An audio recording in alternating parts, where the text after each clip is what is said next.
Two countries in the Pacific linked by routes of trade and discovery are Australia and Indonesia. The war cut off their ocean contacts, but after the war, one of the first ships to make the journey was the Esperance Bay. You may remember the newsreel back in 1945. 1,400 Indonesians leave Australia by the Esperance Bay for Java, with a government undertaking that they will not be landed at any port in Dutch hands.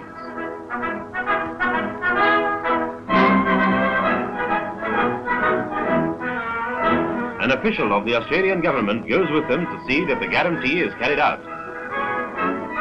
Friends and sweethearts crowd the wharf to say goodbye.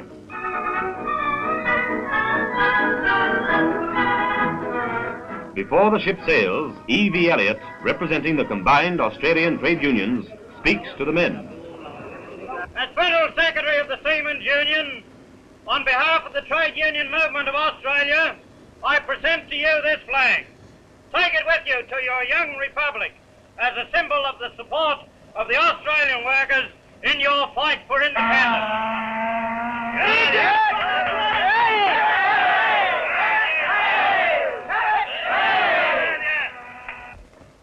Friends, in the name of the Indonesian Republic, I thank you for this flag. We will never forget the great help Australian labor has given us in the vital first days of our republic when we need that help most. And may Australia and Indonesia be united forever. Indonesia Merdeka! Indonesia Merdeka!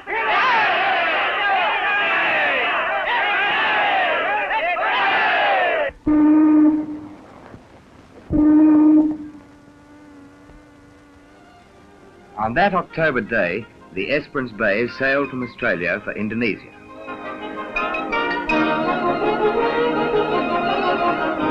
But the real story behind this journey is the story of ships that didn't sail. Let's start at the beginning. Here in Australia, we know the Indonesians well. For years, they've lived in our country as friends and fellow townsmen.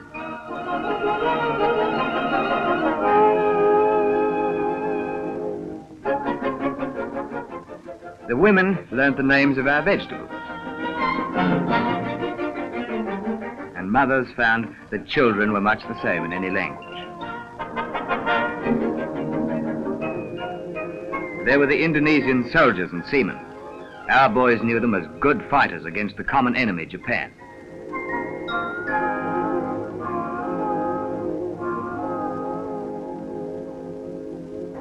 At our Victory Loan rallies in Martin Place, we applauded their musicians, lending their support in thousands of pounds, as well as music.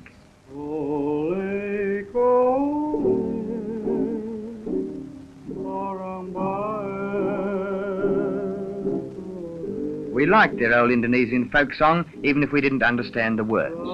But they did.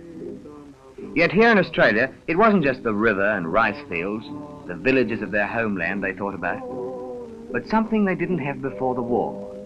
Something they fought for with the Allies. Independence. The voice of Indonesia calling. Kami mengulangi lagi, Republik Indonesia telah berdiri dan kedaulatan ada di tangan rakyat. The Republic of Indonesia has been proclaimed. These are the salient points in the Republic Democratic Constitution. Freedom of organization, freedom of assembly, freedom of expression, and freedom of the press. Maka di sini kita semua bangsa Indonesia mengaku dengan Here, in the streets of Sydney, Indonesians repeated an oath which was being taken by their countrymen all over the world. An oath of loyalty to the new republic. Mengaku dengan kebenaran membela Republik Indonesia untuk mencari kemerdekaan kita bangsa Indonesia sampai selama-lamanya, tidak mundur biarpun di dalam gelombang atau tindisan. We shall not waver under Dutch oppression. We are ready to sacrifice our lives for freedom. With a pure heart, we pledge our word. Dalam nama Allah, saya mengaku dengan kebenaran.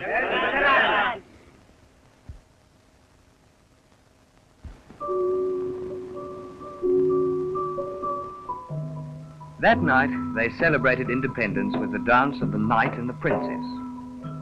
For even in exile, they'd not forgotten their ancient culture. This dance, they told us, was over 1,500 years old, before Portuguese and Dutchmen came to Java.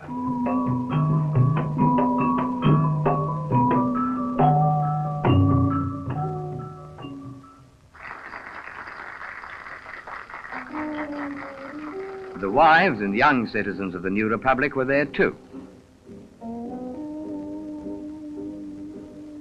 Everyone joined in these dances. Yes, that night we celebrated. But in the morning, 72 million people took an oath to defend freedom with their lives. That wasn't just words. Look, those 72 million Indonesians live in some of the richest islands of the world. But for 3.5 centuries, Dutch colonial rulers have taken all the profits. Tin mines, the quinine monopoly, oil fields and rubber plantations. It added up to about 32 million pounds, or $100 million a year. That's quite a bit, eh? Now the war's over, they'll want to go back to making profits, and for that, they'll need ships. The ships are here in Australian harbours, in Brisbane, Melbourne and Sydney. Ships to reconquer their treasure islands, to get back their oil and rubber, their quinine and tin mines.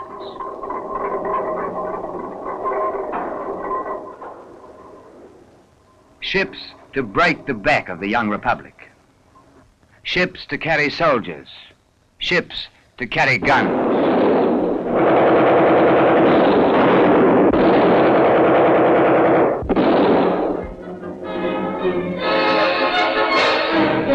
No, said the Indonesian seamen. We won't man your ships. We won't carry arms to be used against our own people. Here's our answer.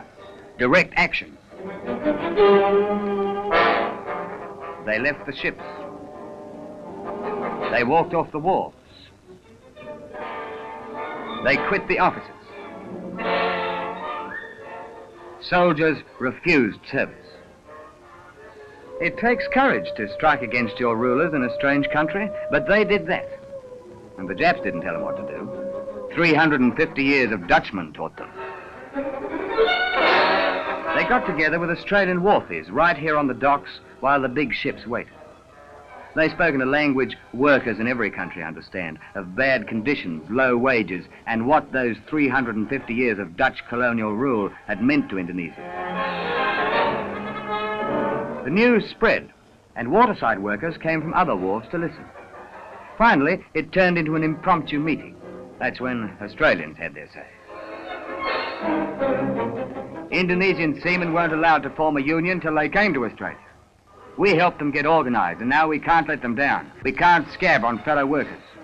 What about the Atlantic Charter? We're committed through the World Trade Union Congress to support freedom for all nations. Why not Indonesia?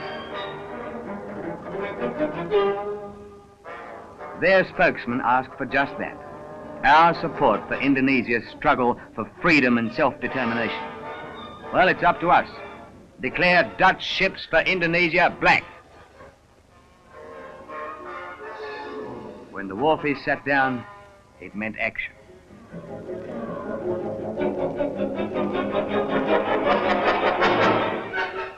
Something happened on the waterfront which made all the difference in the life of a young republic.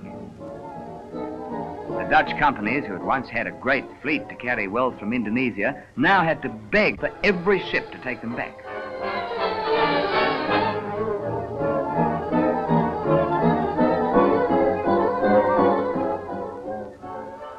Suddenly, we heard that these were mercy ships loaded with food and medical supplies.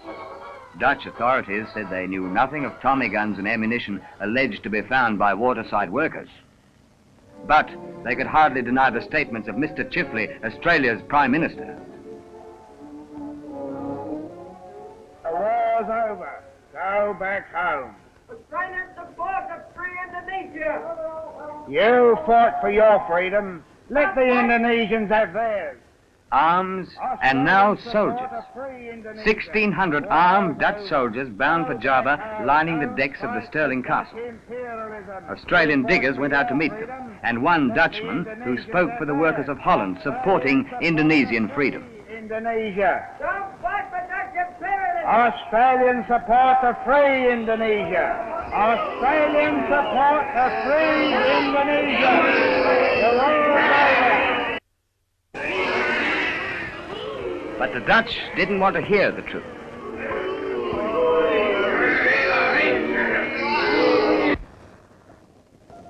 Indonesia Calling.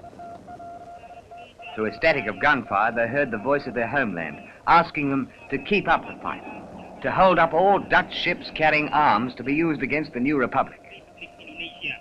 Bekerjalah bersama-sama dengan pergerakan kaum buruh di Australia. Now the fight was really on. Wharfies chalked up their answer and walked off ship after ship. In Brisbane, Melbourne, Adelaide, Sydney, in all the ports of Australia.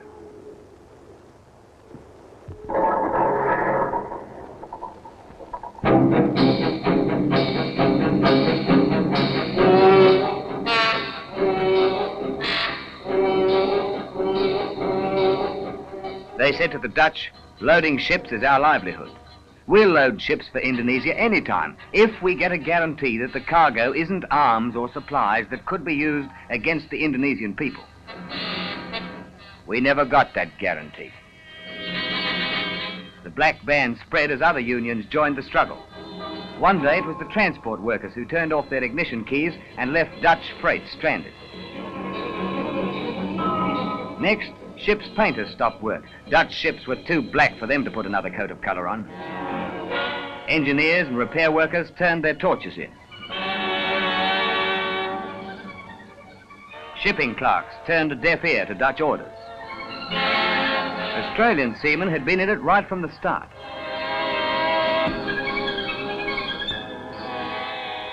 Soon, they were joined by 11 British from the crew of the Moreton Bay, who jumped ship rather than carry soldiers to Java. Cables of support arrived from Harry Bridges, president of the American Longshoremen's Union, and from Chinese, Indian, Malayan, New Zealand, and Canadian seamen and dock workers. Workers in every country supported the action of Australian labour. Don't be fooled by the card game. Don't let them try to put anything over. We're a wake-up. So were the shipwrights, plumbers, coal lumpers, the Merchant Service Guild, Firemen and Deckhands Unions, the storemen, packers, moulders, dockers, boilermakers, not to mention iron workers and electricians. All along the waterfront, the ships were idle.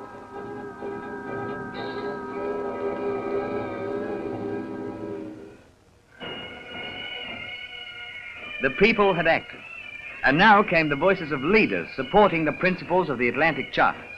Pandit Nehru and Jinnah of India, Manuelsky and Vyshinsky of the Soviet Union, and President Romulo of the Philippines protested against the use of armed force to suppress the Indonesian people.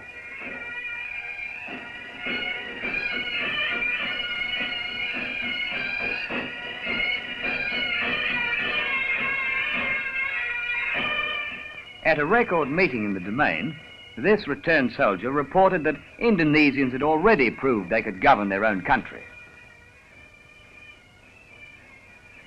In the name of my republic, I thank you, said Jan Wilander. But for your help in holding up those ships, our republic might have been destroyed. The black ban on ships for Indonesia is complete.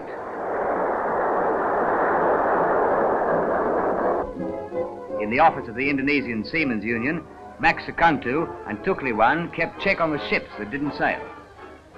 Vishpik, black. Vanderlyn, black. Pahud, black. Tasari, black. Tasman, black. Janssen and Bontekoe, black. Van Swol, black. Van Hertz, black. Swartzen, one's got away, an Indian crew on board.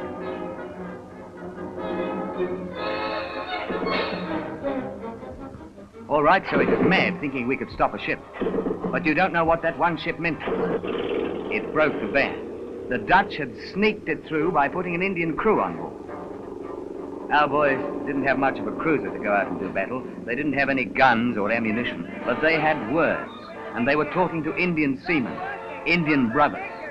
Indonesia's fight for freedom is your fight. Join Australian neighbour. Stop the engine.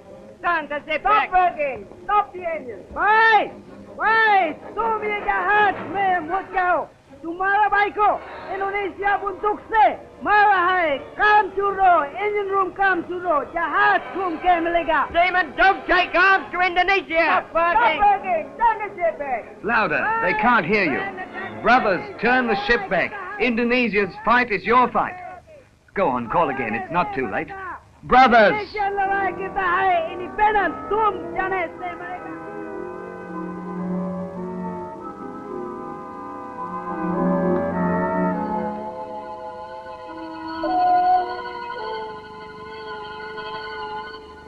They've gone. But outside the head, to the throb of the engine, the Indians were thinking, brothers, Indonesia's fight is your fight. Stop engines. Stop engines.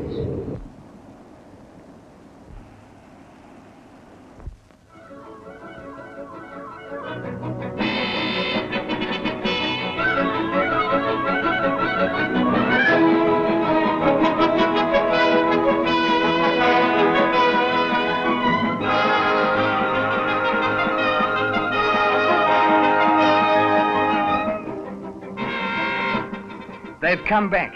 The Indians have come back. They've done it. They've stopped the ship. Come on, this really calls for a celebration.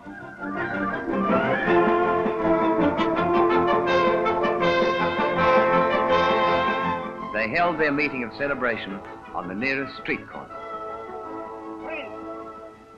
On behalf of the Indonesian Independence Committee, I thank our Indian brothers for their heroic action in support of our struggle. Indian seamen woke off that ships which were carrying arms to smash a new republic. Indian brothers, we will never forget what you have done for us. Thank you.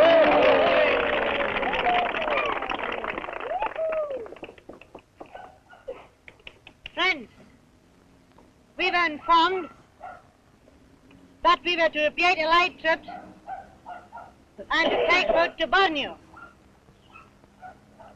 But we found ourselves put on a Dutch ship carrying arms and ammunition to Indonesia, but we refused to sell them.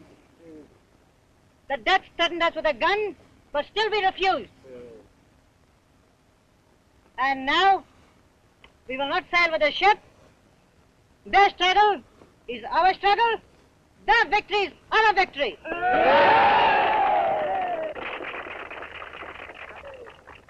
There was no need to introduce the General Secretary of the Waterside Workers' Federation, Jim Healy.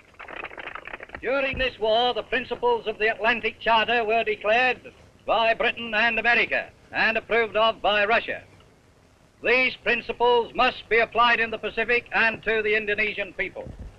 These people fought with us during the war against fascism in the Pacific, and we people of the Pacific, the Chinese, the Americans, the Russians, the Australians, the New Zealanders, the Indians, together with the Indonesians, will do everything within our power to destroy the efforts of Dutch imperialism.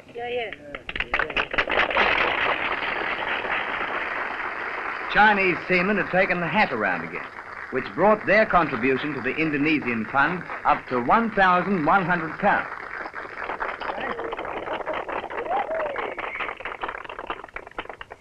Friends, our national father, Dr. Sun, said that China must support all the oppressed nations to gain their independence. That is why we Chinese are supporting the Indonesian national movement. Manduk Jiao Gai Fu Mandung Mansa!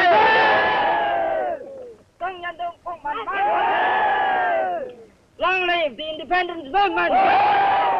Long live the Indonesian Republic!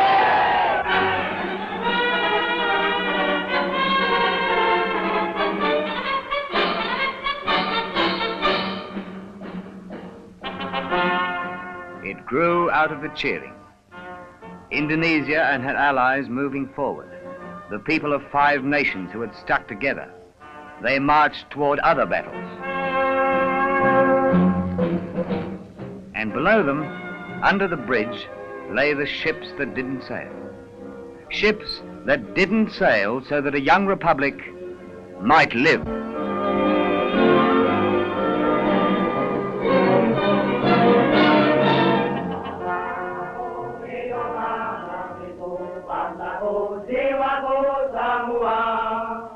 Bangunlah rakyatnya, bangunlah badannya untuk Indonesia Raya. Indonesia, Indonesia mulia, mulia, tanahku, negeriku yang ku cinta. Indonesia, Indonesia mulia, mulia, hiduplah Indonesia